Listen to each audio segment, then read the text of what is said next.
Պարոն Հակոբյան, ինչ իրավիճակ ունենք կարմիր գծերի,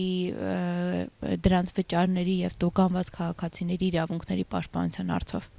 Իրավիճակը բավականին տխուր է, որովհետև մենք այս պահին ունենք 10 վարչական դատարանի դատավորների 2 կոլեգիալ վճիռ, որը ստույգ պնդում է, որ Տիգրան Ավինյանի թիմը ապօրինաբար է բարձրացել ավտոկայանների վճարները, բայց խնդիրը նրանում է, որ քանի որ մենք ապրում ենք մի երկրում, որում համանդրություն, որ գրած է իրավական պետություն, զուտ ցավոք սրտի դա խոսք է, որովհետև ռեալ ունենք այն ինչ ունենք, որ վճիռները անտեսվում են, քաղաքապետարանի իրավաբանական վարչությունը ձգձգեց ինչքան կարողացավ, որովհետև մենք ունենք 3 դատական գործ քաղաքապետարանի դեմ, օրինակ մեր գործընկեր Սոնա Աղեկյանի ապօրինի մանդատազրկման ժամանակ արդեն իսկ մեզ ասվել էր, որ Ավինյանի ստորագրությամբ լիազորված անձը իրավասու չէ դատարանում ներկայացնել ավականին, որտեղ գործադիրի ու օրենսդրի տարբերություններն է, իրանք դա անտեսում էին, անընդհատ ասում էին ոչինչ օքեյ է, հենց եկավ մի գործ, որը որ կարևոր գործ է, որը հենց այս վճիռը մտնի օրենքի ուժի մեջ, իրանք պարտավորվելու են վճարել քաղաքացիներին իրենցից գողացված 1 միլիարդ 400 միլիոն դրամը, իրենք հիմա բան են արել, որ հա, փաստորեն ճիշտ էիք ասում, մենք չգիտեինք, որ չեն կարող, նոր լիազորագիր անցկացրեցին, արդեն ավականու մեծամասնության քվեով, բնականաբար չզեկուցվող հարցով, բնականաբար սա սխալ է, եւ հիմա իրանք ինչ են ուզում անեն, իրանք ուզում են որ մենք 2 հաղթանակ ունենք, երբ երկուսն իրենք բողոք արգել են դատարանը վերադարձրել է բողոքների, հիմա իրանք դատարանին ասում են, տեսեք, մենք արդեն ձեր ուզած լիազորագիրը ունենք, խնդրում ենք նորից գործը քննել ու նոր վարույթ ընդունել։ Հիմա գործը ընդունվել է վարույթ, այսինքն բողոքը իրանց մեր փաստաբանները ասում են մինչև 6 ամիս կարող է տևել, սա իրավական ուղղակի մազոխիզմ է սեփական ժողովրդի հանդեպ, որովհետև փաստ է, որ կա օրենք, որը կոնկրետ պնդում է եւ ֆիքսում է, թե տեղական վճարների ծախսը սակագինի ինչպես պետք է հաշվել եւ ինչով է պետք պայմանավորել, եւ ստույգ ֆիքսված է, որ ծառայության շրջանակներում կատարված ծախսերի նույն գինը պետք է լինի։ Մինչև թանկացումը արդեն իսկ 12000 դրամով օրինակ 23 թվին հավաքվել է պետք եղած գումարի կրկնակին։ Այսինքն այս թանկացում համ սխալ է, համ պետք չէր, համ ապօրինի է ու համ էլ իրենց ասած բանին է չծառայեց, նպատակին է չծառայեց, կենտրոնը ինչպես տեսնում եք բացարձակ չի բռնապվել։ Եվ այս հարցին որ կողմից էլ որ նայենք խնդիր կա, այսինքն իրավական արդեն գիտենք որ ապօրինությունը ուղղակի իրանք դատական իրավական մեխանիզմներով հետաձգում են այս վճռի օրենքի ուժ ստանալը։ Երկրորդ խնդիրն է այն է, որ մենք տեսնում ենք շատ խտրական վերաբերմունք, այսինքն երբ խոսքը գնում է կառուցապատողների, մեծ բիզնեսմենների մասին, Ավինյանի թիմը որևէ կերպ ռեալ վերահսկողություն չի իրականացնում, մեխանիզմները չեն բարելավում, որպեսզի իրապես կարողանան օրինակ կառուցապատողներին, որոնք որ բարեխիղճ չեն եւ օրինակ չեն ցանցերը չեն դնում եւ քաղաքահաղթոտվում է, այդ մարդկանց իրանք էսենց էներգիայով չեն ուզում տուգանել, ոնց որ սովորական քաղաքացիներին տրանսպորտում կամ կարմիր գծերի համար մարդկանց, ովքեր որ պարզապես ի վիճակի չեն վճարել այդ գումարը եւ նաեւ գիտակցում են, որ դա ապօրինի է։ Եթե օրինակ դուք գնաք կառավարության շենքի մոտ Բյուզանտ փողոցը, Նալբանդյանի այդ հատվածը կամ գնաք Նալբանդյանի վերջ, որտեղ ուժային կառույցներն են, Չարենցի փողոց, այնտեղ դուք չեք տեսնի կամերաներ։ Այսինքն որտեղ որ պետական շենքեր, պետական աշխատողներ են եւ սա պետական մեքենաների մասին չի խոսքը։ Սովորական մարդիկ են, ուղղակի ովքեր Նիկոլի հետ են աշխատում, իրենք չեն տուգանվում, այնտեղ օրինակ նույն Բյուզանդի վրա կառավարության կողքին նույնիսկ 2 շարքով են կանգնում, ոչ տուգանք է գալիս, ոչ ոստիկանությունն է գալիս, ոչ իման չի լինում։ Իսկ սովորական քաղաքացին, եթե ասենք, չգիտեմ,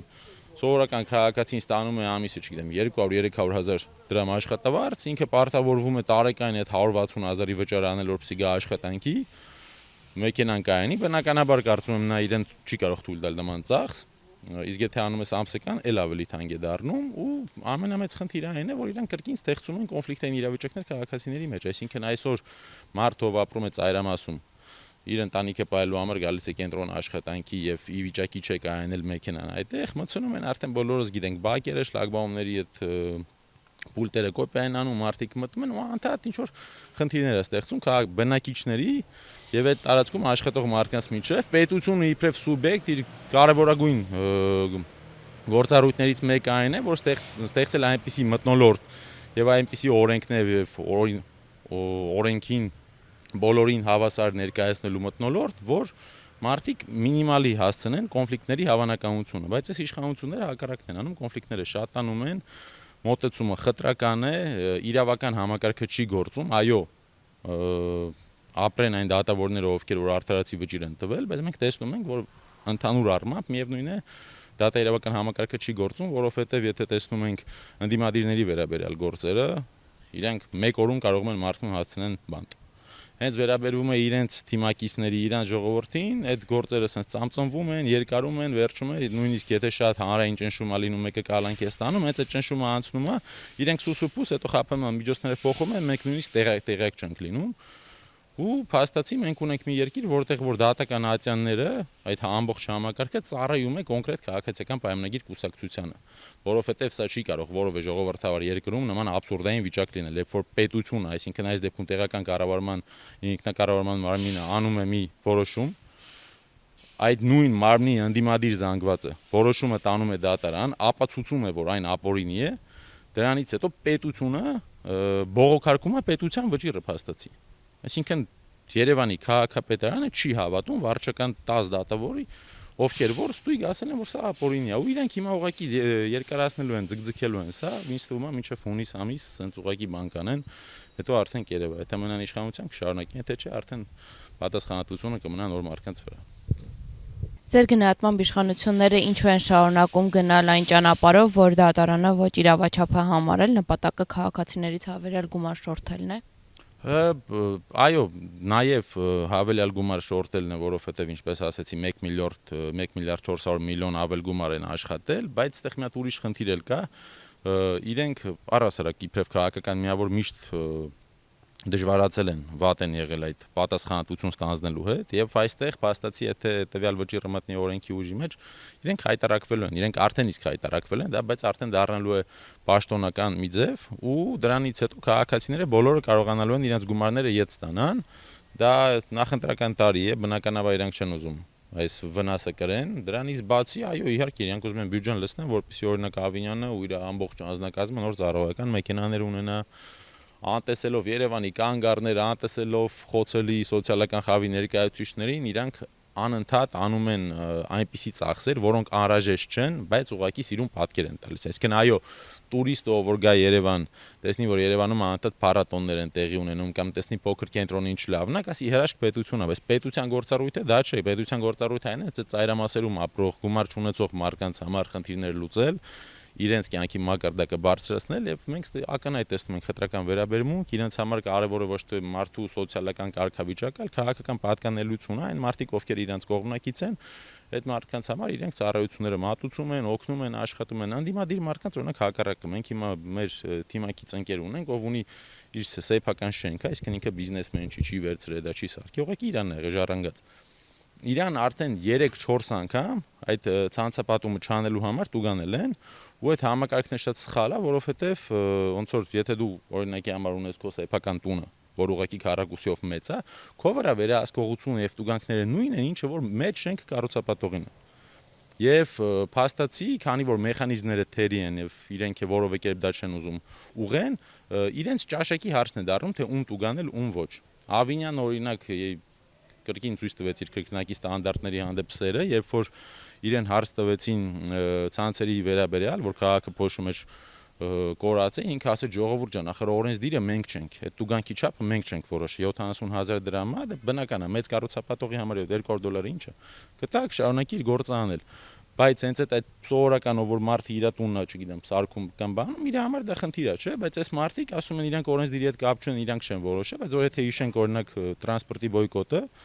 այդտեղ կարող ենք հաստատել, որ Տիգրան Ավինյանը երբ իրեն պետք է շատ լավ կապ ունի օրենսդրի հետ, երբ բոյկոտը հաջողվեց, ինքը գնաց Ալեն Սիմոնյանի դուռը թակեց եւ խնդրեց, որպեսզի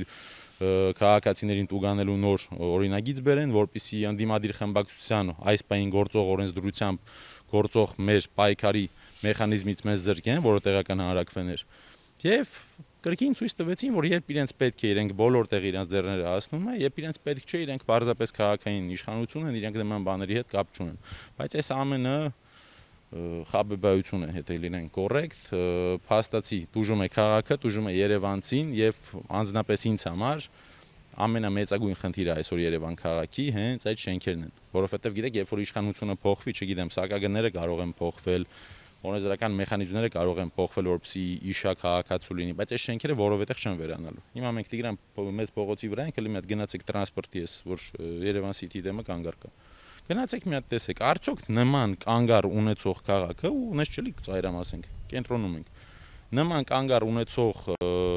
քաղաքը չպետք է թանկացնի տրանսպորտը, առավել եւս չպետք է խոսի, որ իրենք շատ լավ ամեն ինչ բարեկարգել են, բարելավել են, եւ բնականաբար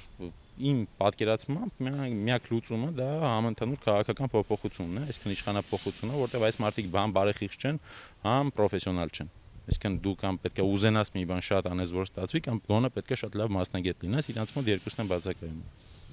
Քաղաքային իշխանությունները շարունակում են շռայլ ծախսել համայնքային բյուջեն, սրան զուգահեռ անլուծելի են մնում բազմաթիվ խնդիրներ։ Քաղաքացիները շարունակում են դժգոհել ձեր գնահատման նման խնդիրների ֆոնին, ինչով է պայմանավորված իշխանությունների ոչ այդքան կարևոր հարցերի վրա շռայլ ծախսելը։ Այս անդրադարձանք արդեն սրան մի քիչ, իմ պատկերացումը այն է, որ իրենց տեխնոլոգիան հետևյալն է, ստեղծել սիրուն պատկերները լրահոսում, ինչ որ լավ իվենտներ, բաներ կազմակերպել, որը բացարձակ անհրաժեշտություն չէ, ստեղծել մի վիճակ, որ օտար աչքին թվա, որ շատ լավ է ամեն ինչ, բայց հենց այդ դրա արդյունքում էլ անտեսված է մնում այդ սոցիալապես խոցելի խավերը։ Սա վատ կառավարում է եւ կրկին գալիս է ոչ պրոֆեսիոնալիզմից եւ երկրորդ բանն է, որ մարդիկ սոված եկան դարձան իշխանություն եւ Նիկոլ Փաշինյանի խոստումը, որ աղքատությունը գնալու է, այո, իրեն շրջանակներում այլևս աղքատություն չկա։ Համընդհանուր մեր պետության բնակչության համար աղքատությունը դեռ շատ մեծ խնդիր է, 20% ցավել մենք ծայրահեղ աղքատ մարդիկ ունենք եւ որովե կերպ ես չեմ տեսնում, որ տվյալ քաղաքական միավորը ի վիճակի է կամ ցանկություն ունի այս հարցերը լուծելու։ ԿԿՄՍ նախարարը հայտարարել է, որ բազմաթիվ թեմաներ, այդ թվում Մեսրոպ Մաշտոցի նկարը գրքերից ոչ թե հանվել են, այլ վերածվել են QR կոդերի։ Երևանի քաղաքապետը հայտարարում է, որ դպրոցներից հեռախոսները պետք է հեռացվեն։ Առաջին հայացքից վատ նախաձեռնություն չէ, այդ դեպքում ինչով են երեխաները ծանոթանալու կոդերի տակ թաքնված թեմաներին։ Սա արդյոք միտումնավոր է արված եւ ինչ միտում ունի ըստ ձեզ։ Սա իմ բացառիկ դեպքերից է, պես թույլ կտամ ինձ ասել Տիգրան Ավենյանը ճիշտ է, որովհետև ես կարծում եմ, որ դպրոցական երեխաներին հեռախոս պետք չէ դասի ժամին, որովհետև իրենք բոլորս էլ երեխա եղել ենք, ուղղակի մեր ժամանակ հեռախոսներ այդքան շատ չկային։ Ցանկացած բան, որ երեխան կարող է զբաղվել, դա ոնց որ իր ուշադրությունը շեղելու է, իր ուսմանը վնաս է տալու։ Ինչ վերաբերվում է QR կոդերին, ես չեմ կարծում, որ գրքի մեջ էլ է պետք մտցնել այդ ամենը։ Բնական է, որ այդտեղ նպատակի է նա, որ եթե դու գործողություններ չանես, մտադրված չուզենաս բացես այդ տեղեկությունը ստանաս, եւ որ երեխան բնականաբար այդ մտադրությունը չի ունենալու, իրանք ուղղակի չեն իմանալու Մեսրոպ Մաշտոցը ով է։ Մեսրոպ Մաշտոցի թե նկարը, թե անունը առանց QR կոդի իմ պատկերացման պետք է լիներ եւ մնար գրքերում։ Հեռախոսներն է, թող երեխաները, չգիտեմ, ինչ որ պրոստներ ինչ որ ռեգլամենտ մշակեն, որ երեխաները այո, գուցե ծնողները անհանգստանում են, դասամիջոցին երեխաները ինչ որ չգիտեմ, տեղ լինի, որտեղից կարողանան գնան իրենց հեռախոսը վերցնեն, զանգահարեն, հետո կրկին թողեն այդտեղ գնան դասի։ Այս մարդկանց համընդհանուր իրենց մոտ կոորդինացված աշխատանք չկա։ Այսինքն, այնա, քաղաքապետ, նախարար այնքան իրարից առանձին ու այնքան անտեղյակ են աշխատում, որ արդյունքը սա է։ Ու ուրիշ ձեզ բան էլ ասեմ, ենթակառուցվածքների դեպքում օրինակ տեսնում ենք, որ փողոցներ են լինում, շատ հաճախ է դա լինում։ Գալիս են ասֆալտապատում են, 2 ամիս հետո մեկ այլ վարչություն գալիս կանդում է ենթակառուցվածքի անցկացնում։ Այսինքն եթե կոորդինացված աշխատանք լինի, տարվա պլանավորում ունենան, կարող են այնպես պայմանավորվել, որ այնպես չլինի, որ հսկայական գումարների ծախսվի, նոր ասֆալտը դրվի, դրանից հետո կրկին գործ անեն ու դառնա էլի արեն այդ առօրյա լեզվով ասած լատկաներով լի մի հատ անդուր մի փողոց։